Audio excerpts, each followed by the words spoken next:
Bonjour à tous, j'espère que vous allez excellemment bien. Aujourd'hui, on se retrouve pour parler cyclisme, pour faire la présentation d'une nouvelle épreuve. Et aujourd'hui, c'est la E3 Saxo Classique, anciennement le Grand Prix E3, comme on l'a dit pendant des années. Et ce Grand Prix E3, eh bien, c'est une course qui est sacrément difficile. Peut-être la Flandrienne la plus dure derrière le Tour des Flandres. N'hésitez pas à vous abonner à la chaîne, à réagir dans les commentaires, à mettre un pouce bleu, à partager la vidéo sur les réseaux sociaux, notamment auprès de vos proches si vous pensez que ça peut les intéresser. Dans les commentaires, n'hésitez pas à me dire qui est votre favori, quel coureur vous allez suivre également sur cette épreuve. Quand vous vous abonnez à la chaîne, vous pouvez rajouter la petite cloche, comme ça vous êtes au courant des dernières vidéos qui sortent sur la chaîne. Et puis si vous avez les moyens et que vous voulez soutenir mon travail, eh bien vous pouvez faire un super thanks. E3 Saxo Classique. Pour moi, c'est la course avec le Het Nieuwsblad qui ressemble plus au Tour des Flandres. C'est un peu plus long que le Het Nieuwsblad, parce que le Het Nieuwsblad fait 200 km. Là, on gagne une vingtaine de kilomètres. Ça reste quand même une course qui n'est pas le Tour des Flandres, parce que il n'y a qu'un passage au Vieux-Coirmont. C'est aussi la particularité de cette épreuve de ne passer qu'une seule fois par secteur, contrairement à d'autres épreuves flandriennes. Surtout le kilométrage, le Tour des Flandres c'est 270 km, donc c'est ça qui fait la différence. Mais c'est un rendez-vous où il vaut mieux être présent quand on veut jouer quelque chose sur le Tour des Flandres. Il vaut mieux être présent au niveau des résultats, mais il vaut mieux être présent tout court au départ de cette épreuve, parce que ça permet vraiment de se remettre en route. C'est vrai qu'on n'a quasiment pas roulé sur les pavés depuis le passage Paris-Nice-Tirreno, donc ça fait quasiment depuis le week-end d'ouverture qu'on n'a pas roulé sur les pavés, donc c'est bien de se remettre on va dire en rythme course sur les pavés, parce que certes ils se sont entraînés sur des pavés, mais c'est bien de se remettre en route également en course. La différence avec le Tour des Flandres, c'est la dernière difficulté qui est plus loin de l'arrivée que sur le Tour des Flandres. Alors c'est quand même pas comme Gand ou Kuurne, mais quand même il y a un peu plus de kilométrage. Et aussi qu'on a un temps mort en milieu de course qu'on n'a pas sur le Tour des Flandres. C'est-à-dire sur le Tour des Flandres, à partir du moment où on rentre sur les secteurs pavés, on les prend assez régulièrement. Là, il y a vraiment un temps mort, c'est-à-dire qu'on va voir les 3 premiers secteurs, et puis après, bam, pendant 40 bornes, il n'y a que du plat, quasiment. Donc ça, c'est aussi la petite différence. Par contre, après, il n'y a vraiment plus de temps de repos. C'est-à-dire qu'à partir de 90 km de l'arrivée, quasiment pendant 100 km, on va avoir pas mal d'enchaînements de difficultés, où il y aura 5-6 km entre chaque secteur. Donc ça permet difficilement de se réorganiser. Donc ça, c'est aussi la difficulté de cette épreuve. Et puis aussi, c'est l'une des épreuves les plus importantes qui a lieu à vendredi. Et oui, le cyclisme en semaine, c'est bien également. Allez, on regarde tout de suite la présentation du parcours. On regarde tout de suite la carte de ce Grand Prix E3, de cette E3 Saxo Classique autour d'Harelbeke. On part d'Harelbeke pour finir à Harelbeke, l'une des plaques tournantes du côté des pavés en Flandre. Et puis donc vous voyez 208 km avec des premières difficultés qui arrivent au bout de 30 km de course après être sorti par Waregem. Et on enchaîne au bout de 30 km avec le Katteberg, 1 km à 4,4% de moyenne. Ensuite, un secteur pavé qui s'enchaîne juste après, le secteur pavé de Holleweg, 1500 mètres qui sera au kilomètre 32,8. Donc les 2 premières difficultés s'enchaînent. Ensuite, 10 km après, on a le Paderstraat, qu'on voit à de multiples reprises. Le Paderstraat, donc lui, c'est 2400 mètres assez plat, en léger faux plat montant, mais vraiment léger faux plat montant. Ensuite, ce qui est assez rare par rapport aux autres classiques belges, c'est qu'on a une longue phase d'accalmie avant de récupérer la houppe. 1 km 9 à 5,1 de moyenne, la houppe au km 90, puis le Canariberg, 6 km après, donc 1 km à 7,7 de moyenne. Et ensuite, ça va pas mal s'enchaîner à partir de ce moment-là, avec donc la houppe, Canariberg. On a le Oude Kruisberg, 900 mètres à 5,3 de moyenne, c'est 6 km après le Canariberg, 7 km même après le Canariberg. Et puis encore une fois, une dizaine de kilomètres après, on a le Knotterberg, 1 km 2 à 7,2 de moyenne, enchaîné 10 km après avec le Kotekeer, 900 mètres à 6,5 de moyenne. Donc là, vous voyez, en 20 km, on n'aura que 3 secteurs de nouveau, mais ensuite, ça se réenchaîne à partir de ce moment-là. Il n'y aura plus vraiment de pause jusque dans le dans les 15 derniers kilomètres. Après le Kotekeer, on enchaîne avec le Tyenberg, 600 mètres à 6,8%, c'était kilomètre 127,1. Et 7 km après, on a le Bergtensteine, 1 km 3 à 4,6 de moyenne. Vous voyez aussi qu'on a quasiment jamais le même secteur. C'est aussi une course qui est atypique de ce côté-là parce qu'on ne prend jamais le même secteur. Donc on fait vraiment des petits tours autour d'Harold Beke, mais sans jamais prendre 2 fois le même secteur. Alors que vous avez pas mal de courses, notamment le Tour des Flandres, mais également on a vu le Etniesblatt, où on prend plusieurs fois certains secteurs à plusieurs reprises. Donc après, au kilomètre 140, on a le Boineberg, 1 km à 5,1 de moyenne, enchaîné avec le Elstraat, 5 km après, 1 km 1 à 5,4 de moyenne. On est au kilomètre 145 à ce moment-là, donc on est encore à plus de 50 km de l'arrivée.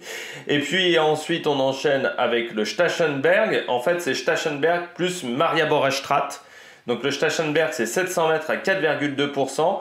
Enchaîné juste derrière avec le Maria-Borestraat, donc un secteur pavé à plat de 2000 mètres. Derrière, le Kapelleberg. Kapelleberg, 800 mètres à 5,2 de moyenne au kilomètre 160,4. Le Paterberg au kilomètre 164,1 qui lui fait 400 mètres à 10% de moyenne. Enchaîné avec le Vieux-Quarmont, 2 km 1 à 4,2 de moyenne, l'une des montées les plus compliquées. Le Vieux-Quarmont. Alors le Paterberg, on a cru pendant un long moment qu'on ne pourrait pas aller au Paterberg parce que la route s'est effondrée au début du mois de mars lors des grosses intempéries en Belgique. Donc une partie du secteur s'était écroulée et on a réussi à le refaire à temps pour ce Grand Prix E3. En moins de 3 semaines, ils ont réussi à refaire la route. Le Vieux-Quarmont.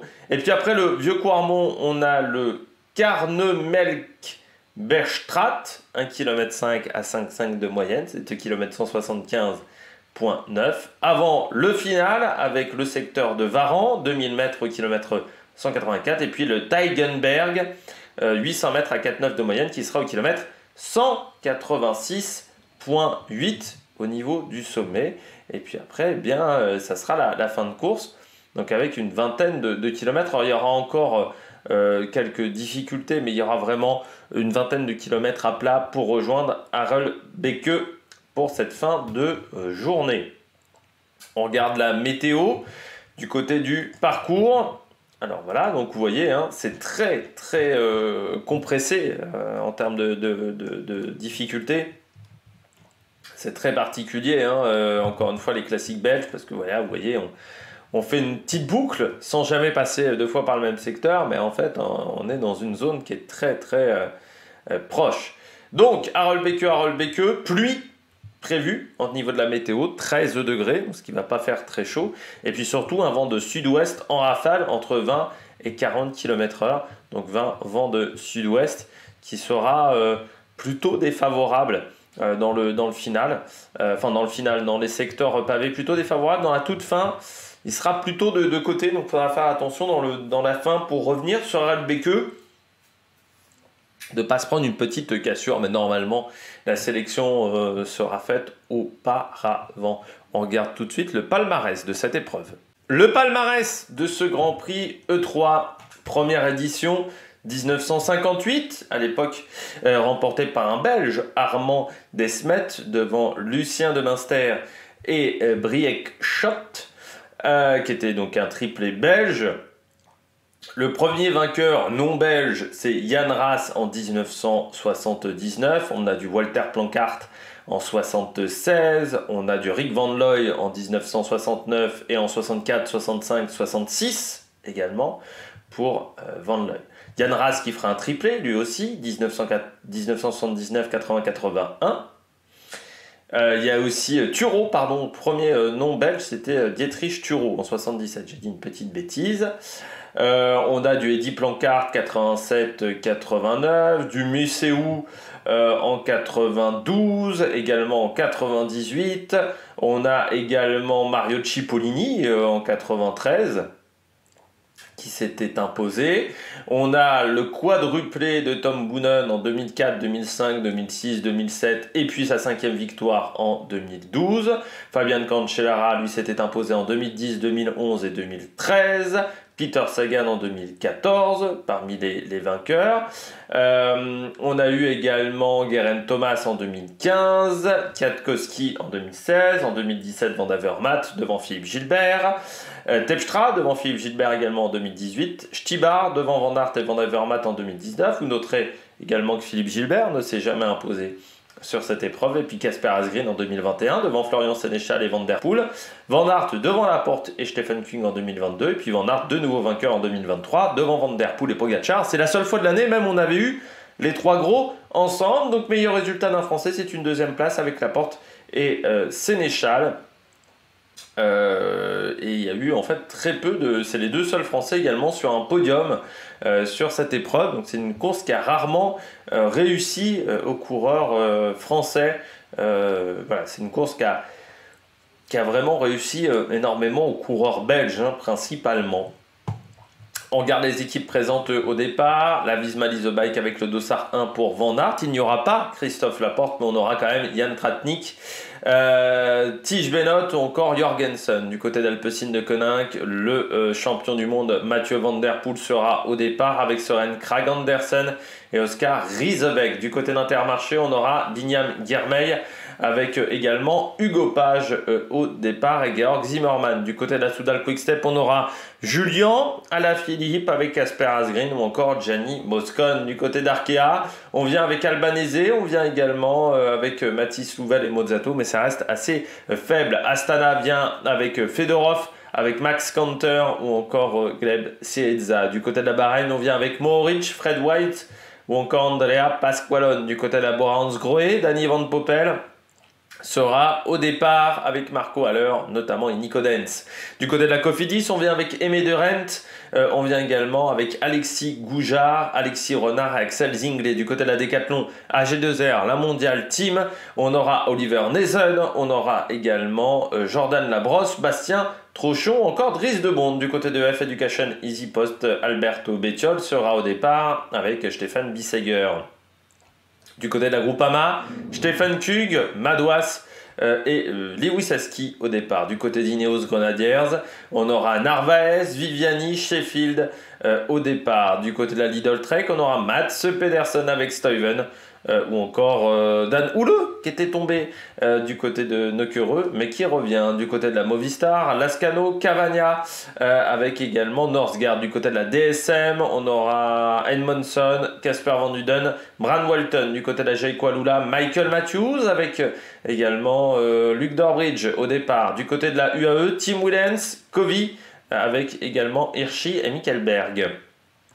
Du côté de la Lotto Destiny, Arnaud Delis sera au départ avec Victor Campenard. Du côté d'Israël, Fuglsang, Riley Sheehan ou encore Jake Stewart. Du côté de la Q36.5, Giacomo Nizzolo avec Rory Tozen. Du côté de la Tudor, on aura Matteo Trentin, Alexander Krieger avec Merhofer. Du côté de la Uno X, on aura Rasmus Stiller avec également Jonas Abrahamsen. Du côté de la Flanders baloise, on aura Kamel Bonnieux ou encore Victor Vercouilly qui était dans l'échappée du côté de la classique Bruges de Panne. Et puis du côté de la Bingo, on aura David Persico, Kenneth Van Roy ou encore Louis Blouveux.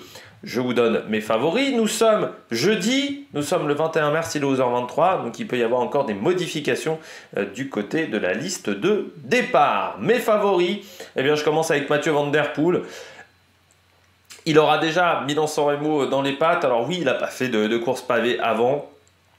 On sait que Van Der Poel, c'est pas forcément un problème de ne pas faire le week-end d'ouverture pour le coureur néerlandais. Donc je pense que ça sera du costaud. Le duel, bien entendu, avec Van Aert, du côté de la Visma Lease Bike.